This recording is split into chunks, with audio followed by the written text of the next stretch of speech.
प्रश्न आया है कि मैं पूजा करती हूं, लेकिन मुझको ये भय सदा बना रहता कि मैं पूजा ठीक भी कर रही हूं या नहीं। और आपने बताया कि आप कई बार सत्संग में बताते हैं कि पहले ये पूजा अर्पण करो, पाद्यम समर्पयामि, अर्घ्यम समर्पयामि। न तो हमको ये सब मंत्र आते हैं और न ये क्रम हम समझ पाते हैं। क्रम आगे पीछे ऐसी पंचामृत से ठाकुर जी को स्नान कराते हैं, उसमें पहले दूध से स्नान, पहले जल से, फिर दूध से, फिर दही से, फिर घी से, उसके बाद शहद से, फिर शक्कर से। ये क्रम भी आगे पीछे हो जाता है, हम भूल जाते हैं। कई बार पहले दही बाद में दूध, ऐसा भी हो जाता है। और ये सब हम आगे पीछे कर देते हैं पूजा में। तो कोई दोस्त तो नहीं है, हम घबराते रहते हैं कि गलत तो नहीं पूजा हो रही, कहीं भगवान नाराज तो नहीं हो जाएंगे हमारी ऐसी पूजा से। हमारा भाव तो ठीक है लेकिन पूजा नहीं हम करना जानते। अब जैसे हमसे बनते करते हैं, लेकिन मन में शंका सदा बनी रहती है कहीं गलत तो नहीं। और कुछ भी अनहोनी घटना, घर में गलत घटना घट जाए, कुछ दुख आ जाए, तो सबसे पहले यही मन में आता कहीं पूजा तो हमारी गलत नहीं हो गई, कोई अपराध तो नहीं भगवान का बन गया जो ऐसा कष्ट भगवान ने दिया। तो आप समाधान चाहते हैं? ऐसा नहीं है। ऐसा अंधविश्वास भी मत रखना कभी कि हमारी पूजा गलत होने से हमारे घर में कोई विघ्न आ गया। देखिए, पूजा आपसे ही गलती नहीं, सभी से हो जाती है। कभी कभी हम लोगों से भी हो जाती है, हम लोग भी पूजा करते हैं। शर्करा हमेशा बाद में मार्जन किया जाता है ताकि जो भी हमने डाला है वो शर्करा से अच्छे से मार्जन हो जाए। उसके नियम भी इसी प्रकार के होते हैं। कभी कभी हम शक्कर पहले डाल देते हैं, बाद में मधु डाल देते हैं। इसका अर्थ ये नहीं कि हमारा क्रम बिगड़ गया। तो पूजा करना, आपको एक कर्म कर रहे हैं, यही बहुत बड़ी बात है। आप कर तो रहे हो, जल से नहला रहे हो, फिर दूध से नहला रहे हो, चाहे पहले दही से नहला दिया, बाद में दूध डाल दिया, जो भी कर रहे हो क्रम से कर रहे हो।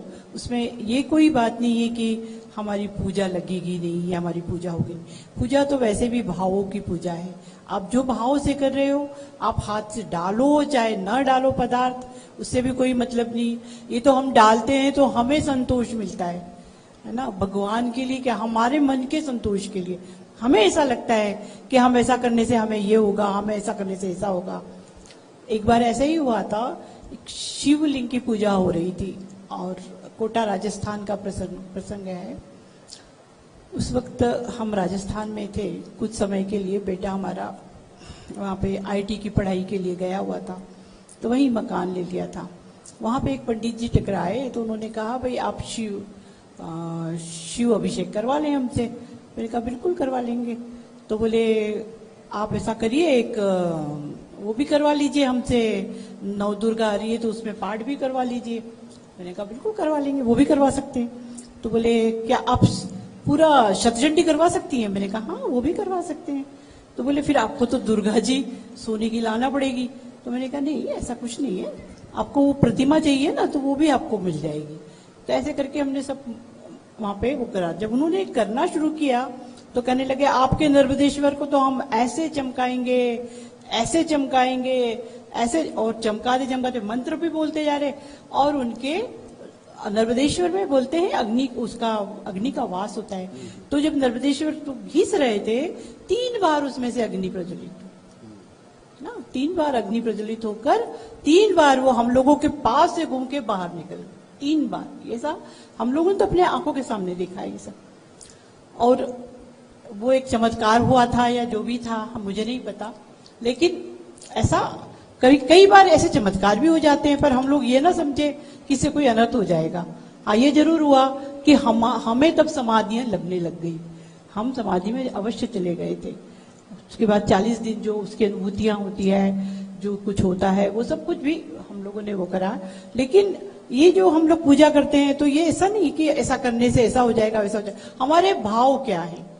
हम तो देखते थे कि पंडित जी हमारे घर में पूजा कर रहे हैं और हमें तो लगता था हम मानसरोवर में बैठे हुए हैं, हम कैलाश पर्वत पूजा कर रहे हैं, शिव का अभिषेक कैलाश में हो रहा है, मानसरोवर से हम लोग बैठे हुए हैं। हम तो इसी प्रकार से तब अनुभव करते थे। हमने कभी ये नहीं सोचा कि हमारे घर में कुछ हो रहा है। तो इस प्रकार भाव बड़ा प्रधान है। आप पूजा कैसे कर रहे हो, क्या कर रहे हो वो नहीं, आप कर रहे हो, आपका भाव क्या है वो सबसे ज्यादा जरूरी है। बिल्कुल। भगवान क्रिया नहीं देखते, भगवान भाव देखते हैं। भगवान ये नहीं देखते कि तू क्या कर रहा है, भगवान देखता है कि तू क्यों कर रहा है, इसके पीछे भाव क्या है। तो जितना आपको से बने, जैसे भी बने आप वैसे ही पूजा करें। बाकी कोशिश तो ये करें कि शास्त्र के अनुसार, शास्त्र की पद्धति से अच्छी प्रकार से सीख करके करनी चाहिए। फिर भी जब तक जितना जिसको नॉलेज है, जितना जिसको ज्ञान है, उस हिसाब से भी करें। कोई दोष नहीं है, कोई अपराध नहीं, जिससे जैसे पूजा बने। घर में कोई भी ऐसी घटना घट जाए तो कभी ना सोचो कि पूजा में कोई गड़बड़ी हो गई तब ये घटना घट गई है, ऐसा नहीं है। भगवान की भक्ति पूजा पाठ जैसे भी जिससे बने सो करे। हाँ, इतना जरूर कहूंगा कि उसकी विधि सीख लेनी चाहिए तो और अधिक लाभ है। और आप अविधि पूर्वक भी करें तो कोई बात नहीं, जैसा जिससे बने वो करे। महाराज जी बोलते हैं, महाराज जी बताते हैं, महाराज जी दिखाते हैं। कभी इशारा देखा आप लोगों ने? तो एक घर में तोता था, उसका मालिक कबीरदास जी से मिलने जा रहा था। तोते ने कहा, भाई मेरा उद्धार कब होगा? अब जा तो रहे, इतने बड़े संत आ रहे, मेरा उद्धार कब होगा? अब वो जब वो मालिक था वो गया जब, तो कबीरदास जी से सवाल हुआ, भी आप बोलो, कुछ बोलना है। तो वो कहने लगे, मेरा तो प्रश्न जो भी है, मेरे घर में एक तोता है, वो स्वामी जी कह रहे थे मेरा उद्धार कब होगा। तो ये सुनते ही स्वामी जी तो बेहोश हो गए, मूर्छा में चले गए। शोर मच गया, स्वामी जी को क्या हो गया, उठा के अंदर ले गए। अब बड़ा परेशान, उसको बुरा भला भी कहा लोगों ने, तुमने क्या पूछा था, क्या कहा? स्वामी जी इतना मूर्छित हो गए।